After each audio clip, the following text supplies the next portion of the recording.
Happy to be back, huh? Oh yeah. All right. All right, fellas. I'm glad to be back. And like you said, special shout outs to everybody that supported us. We had to do our thing, get ourselves together. So we back. Ain't no stopping us. So this is the Cleveland Browns versus Steelers special edition show. It might not be as long as it normally is, but we're gonna go ahead and talk about the Steelers versus the Browns. And right now, we're gonna go straight to it. What do you guys think about the Browns offense and what happened on Sunday? Go ahead, Bruce. It's crazy. Oh Go ahead, Tank. no, you can go. Go ahead. All right. The Browns offense is horrible. The last three games, scoring a little over 40 points. That's not going to do it. 10 points last game, 14 points the other game, 17 and 14. That's not going to do it. And that's all on the leader of the offense. Can't blame anybody else. When the offense is going great, that leader gets all the accolades and oh, look at the leader. He's doing such a great job. Now it's a horrible offense. That leader's responsible. That's what's going on. That's what's going on, huh? All right. So, what you think, Tank, about the Browns offense from the last game? Um, man, it really really did suck because you could tell how amped up Baker Mayfield was. You could see his passes were on point, but his receivers were not. It was a complete opposite of a couple weeks ago when he wasn't on point, but his receivers were. It's like everything needs to start clicking together, and it took what maybe game 9 last year for things to start looking really good, and we're at what week at game 8 right now. So maybe it's a turnaround we're about to see from last year. I don't know. But I also don't really. I love that Kevin Stefanski likes to go for it on fourth downs, but not every single fourth down. We don't need that. We need points on the board, and we have the best kicker in NFL right now. He hasn't missed one, and they're not using him, and it makes no sense to Well, I'm gonna disagree with you on one aspect, but I like what you said. But Baker Mayfield has he had a okay, but I mean okay game, but still missing targets. He missed Odell Beckham on a it was a zone read, and you could clearly see that he missed him on that zone read, and people saying like, "Oh, he's accurate. He can see." I don't know if you can see that picture. I This is can the see it. He's wide open. this is the play Right where there. Throw the ball. this is the play Throw where the he ball. threw it and almost got Odell killed by the end zone. If he would have hit him right in stride, right on that play, right there, I guarantee you that could have me. been the game. No, I mean you can clearly see that safety over top of him keying right in on him. That's what Baker Mayfield was reading right there. That But safety. That's but why you he did put it that. to where Baker he put it to where Odell can catch that ball. I remember that He got play. to make a I've watched it over spectacular and over catch. again. And he He had to tried make to a make a spectacular catch.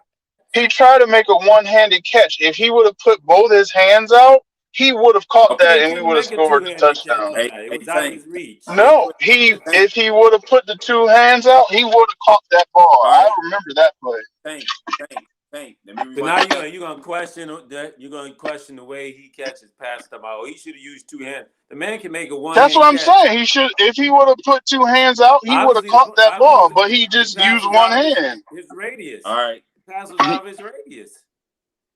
hey, hey, Tank, real quick. Let me tell you something real quick. Do It you also remember? shows that he slowed down on that route as well. Do you okay? But do you remember in Joku when Baker set him up to get hit on a similar type play where Njoku was out like 3 to 4 games because he caught the ball and got smashed? Do you remember that? This year, Not this year. I'm just talking about last year.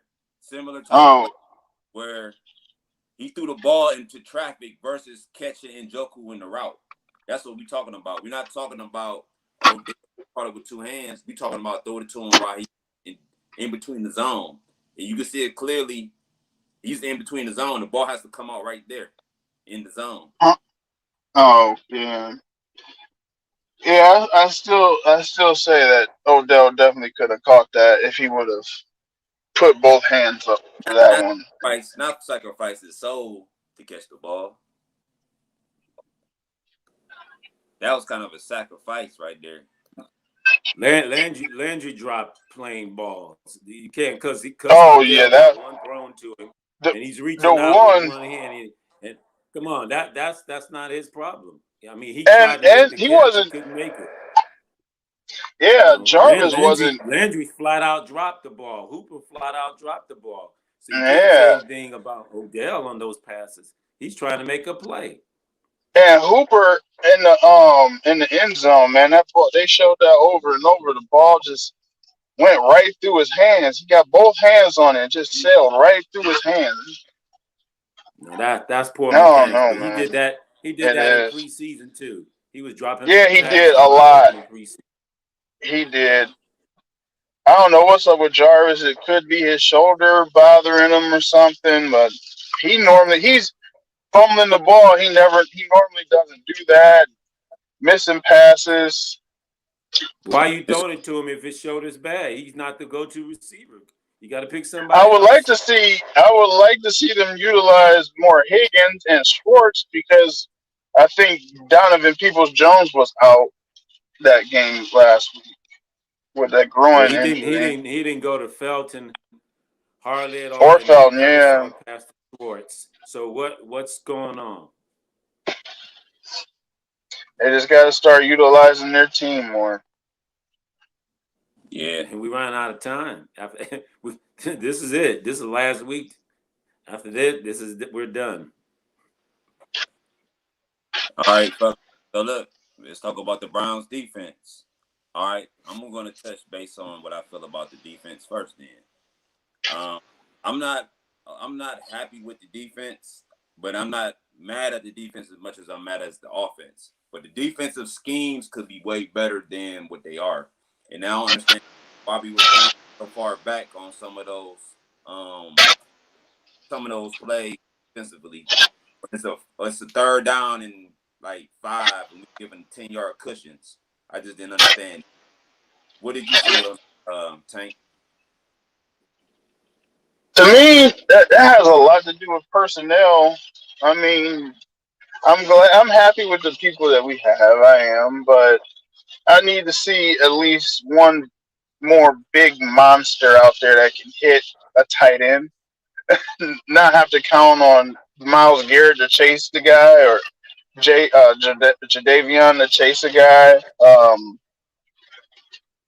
I mean, yeah, Malcolm Smith is doing pretty well. John Jones is doing okay, but we still, for the last 4 or 5 years, we can't hit these tight ends, and they're just killing us every single game. It's crazy. So, And then we also need speed. I think we definitely need some speed too. but I was just about to get to that. We're missing JOK. So Yeah, therefore, with him out the game, you don't have any coverage as far as speed. yeah. I can't really like me personally. I can't put that on the coach. Well, I can. what I was gonna say is we have what 11, not 11, 9, 8 or 9 new faces on defense this year, and they knew that going in the preseason and decided not to let any of them play together to see how they work, so they could tweak stuff. And then on top of that, when we got to the season, a lot of them got hurt. So we still haven't really seen them be able to play 2 to 3 games in a row together. So that's also playing a part of it. That's why I said I can't really blame the coach for that part. But I also can blame the coach for not playing these guys in preseason. So you They needed at least one game. So you think the defensive coordinator had to say whether he was going to play his guys or not? That's what the head coach. No, I mean I'm talking about Kevin Stefanski, not our defensive coordinator. Oh, we'll get on him later. Yeah, we'll get on him later on. We just talking about the defense. Yeah. Yeah, I can't put that all on Joe Woods. He's doing what he can with what he has, and he's scheming up stuff for certain packages for people, and those people just can't stay on the field. Denzel Ward, Delpit Greedy, always coming every couple days, every couple weeks. They're in and out of the lineup. Ronnie Harrison. Which that guy, I think he needs to calm down a little bit. So I'm gonna be the advocate. So last year they said the same thing about when he didn't have those names. Oh, he just working with what he got, and now he has the name. So what's the excuse now? His offense is not giving him support. That's what it is. I mean, the last 3 games, what he gave up. He gave up. The other week he gives up. It's a defensive game. Well, I mean, Denver. He holds Denver, and then of course you had Arizona. But this defense is far better than the one last year. Now, if we had the offense that was stepping up, doing what it was doing last year with this defense this year, we'd be 7-1. But then there's a lot of factors. I mean, we've seen the refs did not give us the call that we need. So if we just go back to the NFL officiates the game properly, we're not really having these conversations. Other than the Browns are probably 7-1. So there's a lot going on that it's more than just the Browns players. The NFL has a part in this, especially just stealing 2 games from the Browns. I don't know. I can't really say, but back to Joe. So he's playing the right teams, correct? So he's giving the 10-yard cushion for a 3rd and 5. That's the correct scheme, right? Well, he did that last year. He's done that as a defensive coordinator, period. So Stefanski knows what he does. He's got to, yeah. So they go over everything together. So this is what he does. So he's doing what he does, and you won 11 games last year with a weaker defense. Now you got a stronger defense, but your offense is suffering due to injuries, and your defense is suffering through the injuries. So we still really haven't seen a legitimate full team offensively and defensively weeks on the field. We know if you have injuries, it's the next man up. But unfortunately, the injuries won't get you to the playoffs. So this is probably a year we're not going to make it due to injuries. This past game, I thought the defense did good. They set us up 3 times. They did 3 times for our offense to win the game, and they just didn't capitalize. I mean, you held Pittsburgh. You held Pittsburgh under 10 points for 2/3 and half of a game. Yep.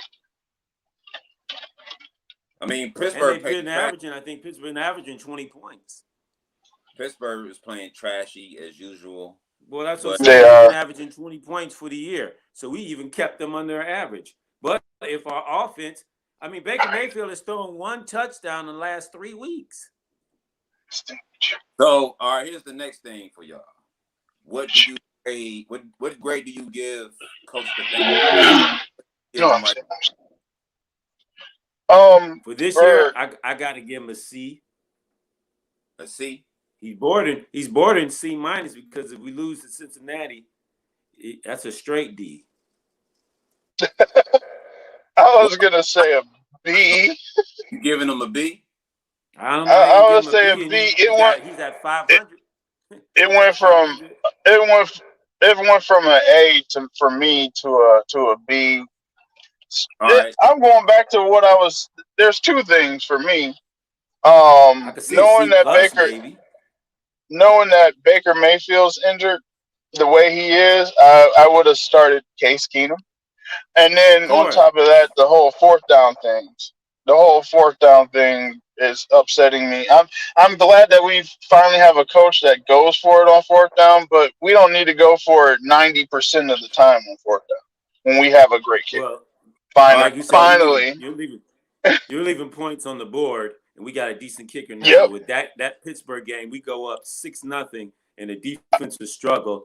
I'd take that in the Pittsburgh game. Now you're playing some bums like 6 Denver, okay, points. but when you're playing Pittsburgh and that's the number one D, you're not going to get too many opportunities coming down in the red zone again. And your quarterback, like you Nope. said, your quarterback's injured. All right, And he's not seeing the field well, and he's not making good choices well, and he's going against the number one pass rushing team. You got to get the points while you can.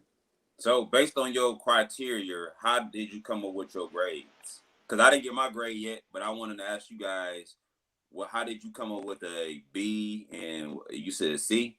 How did y'all come up with the criteria? Yeah, I just said.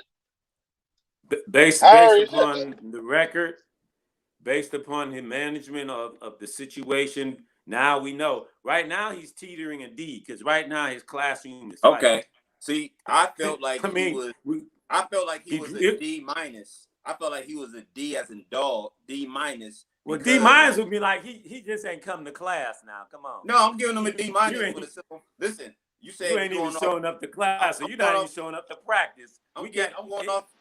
Listen. I'm going off the criteria. That's kind of tough. I'm going off the criteria. You'd be a tough state evaluator. No, but you said I'm asking y'all what the criteria is. So I'm going off y'all criteria. Yeah. I'm going off y'all criteria. He's going, like you said, he's going for it on fourth down. You don't need to. Evidently, he's letting Baker play injured. Should have not let him. No one that's dangerous. That's on the owner. That's the owner. Oh no. The owners. Jimmy Haslam. I watched the interview with him at the beginning of the season. He trusts the team to make the decisions. He doesn't need. He said, "No, it has nothing to do with the owner no more." Now, that's why he brought in Case Keenum. Now, listen, Case Keenum. Listen, it's the NBA. It's in the NFL because the NFL wanted Baker Mayfield to play over Case Keenum for this game. It's all about dollars. Based on my criteria, I'll give him a C. And the criteria I give him a C. The criteria I go off of the record, how he's coaching, and what we look like last year from this year. Not saying like we still looking cool. So I mean we still like last year we was around this, right? Around this. Well, we 4-1 last year. No, what was our record last year this time? 5-3? Yeah, we was around this last year. We were 5-3 at this point. Yeah, so we were around the same page. So we were on the same place. Yeah, we were on the same place. Except we didn't have this. We didn't have this dysfunctional house at this point in time. You know. Yeah, I give him a C though. I give him a C. And Odell was injured, so there was no controversy. I was gonna say this was the point where we lost Odell too. This past game would have been that game we lost him. I think we lost him again. Yeah, his mind. Oh my God. He threw that pass that left him out there.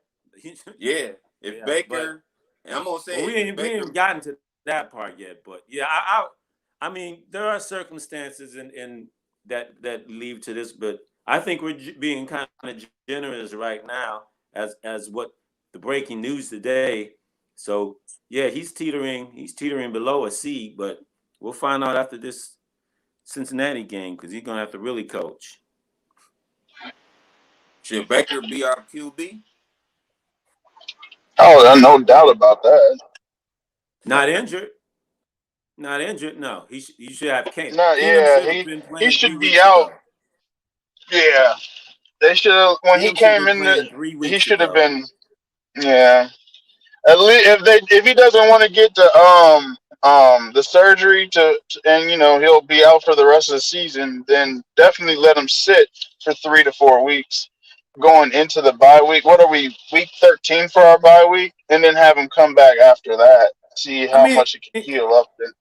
And then at least he could have used that as an excuse. You know what? I'm getting this surgery, and so next year they give me another more year to evaluate me. But now he's crashing and burning, so he's making his argument worse than it would have been if he did. I mean, he's been protected if he just sat out and let Case Keenum take over. And then, yeah, because if you look at what happened in Arizona when we played Arizona, I don't know if anybody saw, but J.J. Watt now also has that same exact injury, and he's out for the season because he got that surgery. Yeah. Well, they want to say how brave Baker Mayfield is and how gutsy. No, he's trying to save his money. He's trying to save his contract. He's trying to save his brand, and that it's so glaring now that I think they're going to be forced to sit him down if he loses to Cincinnati, because Burrow is going to make him look like. Hold on before you get to that. So you agree that Baker should be our QB, Bruce? No, he's injured. He should sit out and heal. Now, do you mean should he be our QB right now with this injury or overall? Both. Overall, that's the best we got. So for now, overall, I'd say definitely. Should we be looking possibly for another quarterback? Yes, we should. But we know Tank has always been pretty much a supporter of Baker Mayfield. And the day he was drafted, I never was a supporter of Baker Mayfield. I wasn't either. Never. I wasn't supportive either. I kind of had Josh Allen at the time, to be truthful with you. I was happy that Tyrod Taylor was here. You said what now, Bruce? Who did you want? I wanted Lamar Jackson too.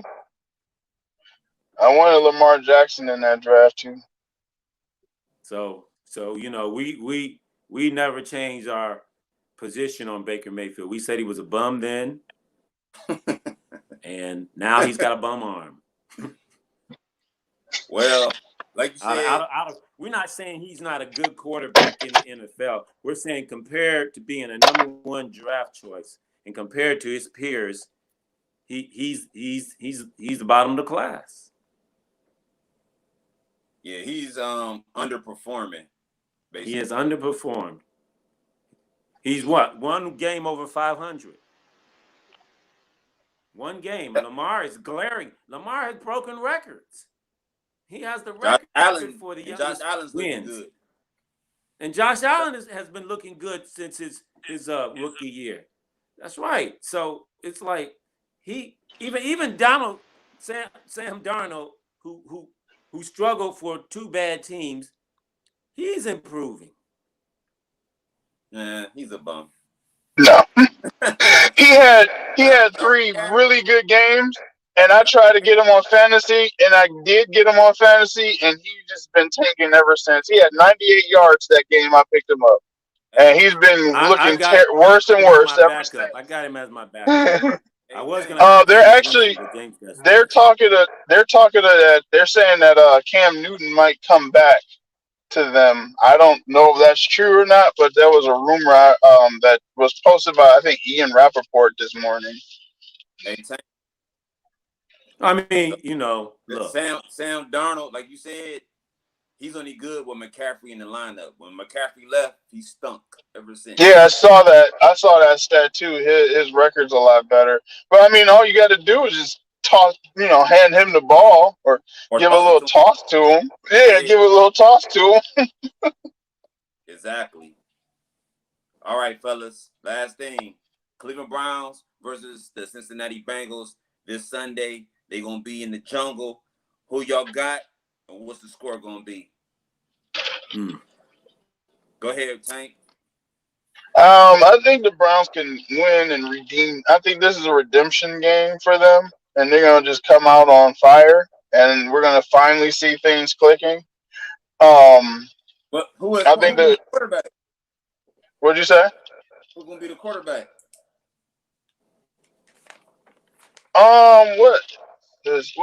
We find out tomorrow.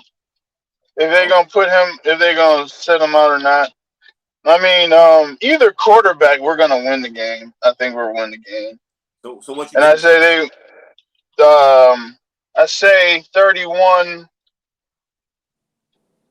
I 31. think Chubb redeems himself. I think we see him some Dearness Johnson mixed in there. All right, Bruce, who you got? What's the prediction? What's the score? Who you think gonna win? I got 28-24 Browns. 28-24. Only because this is a must-win for the Browns. It's not a must-win for Cincinnati, but this is a must-win for the Browns.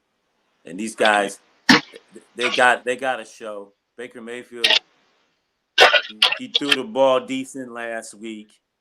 The house is on fire. They got to put this thing out because if they lose to Cincinnati and Baker Mayfield looks bad and they don't throw the ball to Odell, he freezes Odell out and they drop the ball, and then you might as well just blow this team up.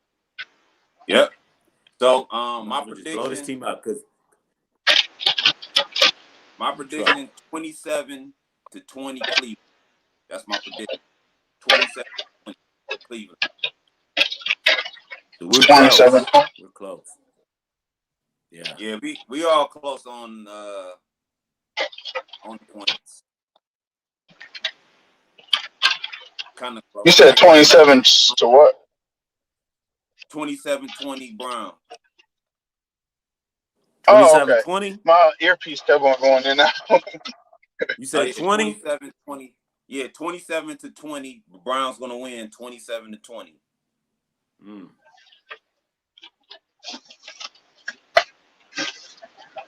So we'll see, man. The defense hold up, play good. Offense come out blazing. Got to run the ball first.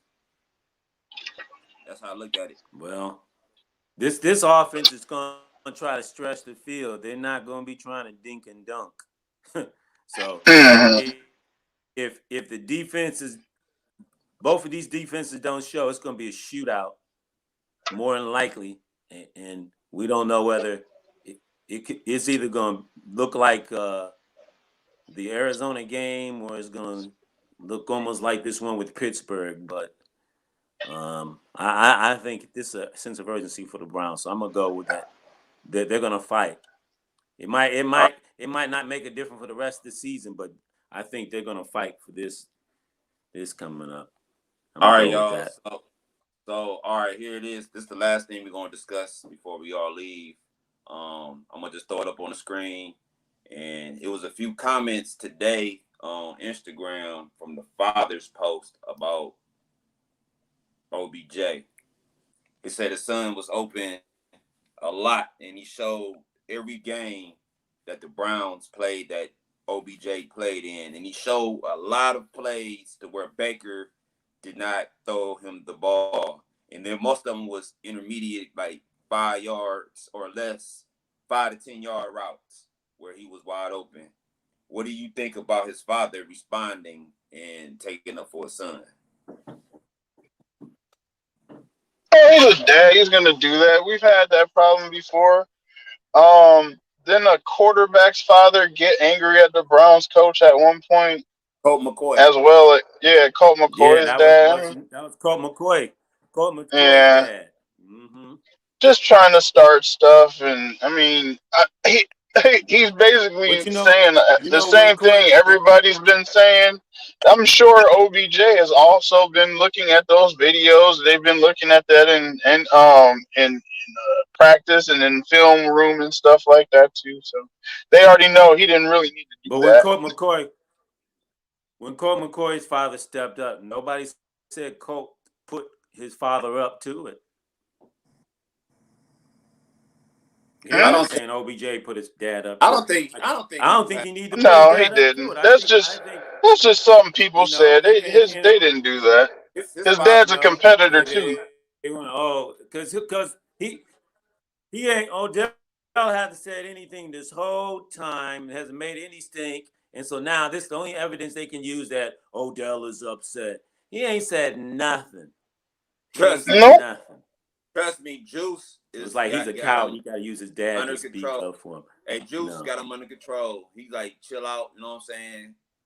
Kill the noise, what they talking about, and let's just keep playing. So trust me, Juice got him under control. He talking to his friend. Yeah. And what? LeBron's camp comes out and speaks up for Odell. It's glaring. Nobody's got to even come up and speak up for Odell. Even before this footage came out, the other footage came out that the people from other media outlets, they have all that footage that showed Yeah, that Odell they was talk hurt. about that after And every so the game thing anyway. was that the outside of You know Cleveland why? media said, You know why they Baker talk was about every freezing. game? You know why they talk Yeah, about they it every said game? it had been national news that Baker had been freezing out Odell. Now here's the proof, and they're gonna say, "Oh, he put his family member up to it," and they still ignoring it. Hey, Bruce. Yeah, we just You know, got to get everybody. Bruce. Yeah, You know why it's a big Yeah. thing about Odell, right? Do you know why it's a big thing? I'll Hmm? tell you why. Because the trade for Odell got Cleveland total notoriety. Like we was Yeah, already tell 'em talk, why. but that gave us the over. He threw us over the edge with that. When him coming here gave us that, you know what I'm saying? That status. They got Odell Beckham. They Super Bowl now. They Super Bowl bound. They this, they that. They got us all Yeah. the exposure that we needed. That's why it's a big thing. Yeah, If Baker don't throw him the ball, it's forever going to be talked about. yeah, That's why it's a thing right now in Cleveland yeah. and across the United States, all across the world. That's why it's a big thing. We traded for him, right? To use him. We ain't trade him for just to have him run on the field up and down, Yeah, just to it's run true. out. It's in. So Yep. we might have kept the lineman and the safety. If we was Oh going to yeah, Kevin Zeitler and Jabril Peppers, yeah. who's out We was, again too. I'm just saying. And Peppers. Yeah, Yeah. that's Well, might have kept it. maybe the truth is, but it was leaked out today that Baker said, they said if Odell was traded, how would you feel? He said he wouldn't feel bad. So obviously there's bad blood from the beginning when Odell showed up, because I think it, there's just two alpha dogs and there can only be one. And the difference between the two, one don't have to cut. There can only be one. What was that TV show, Highlander? There can only be one. Yeah, it's a shame it has to be that way. Somebody got to go. All right, y'all. We out. Against All Live Sports Radio Show. Check us out next Tuesday. Next Monday. Next Tuesday. 7 p.m. Eastern time. Tank, who we got coming on the show? We got fullback number 40 from the Cleveland Browns, Johnny Stanton, coming on. Yep. We have Cameron Justice of News Channel 5 that covers the Cleveland Browns. She'll be on with us. And then we also have ESPN national sports analyst Freddie Coleman. He'll be on too. All right. So we're going to catch y'all next week, next Tuesday, 7 p.m. Check us out, tgmedia.org. Or you can go to Against All Live Sports Radio Show, Facebook fan page. Check us out live on there. All right, y'all. We see y'all next week. We out. Peace.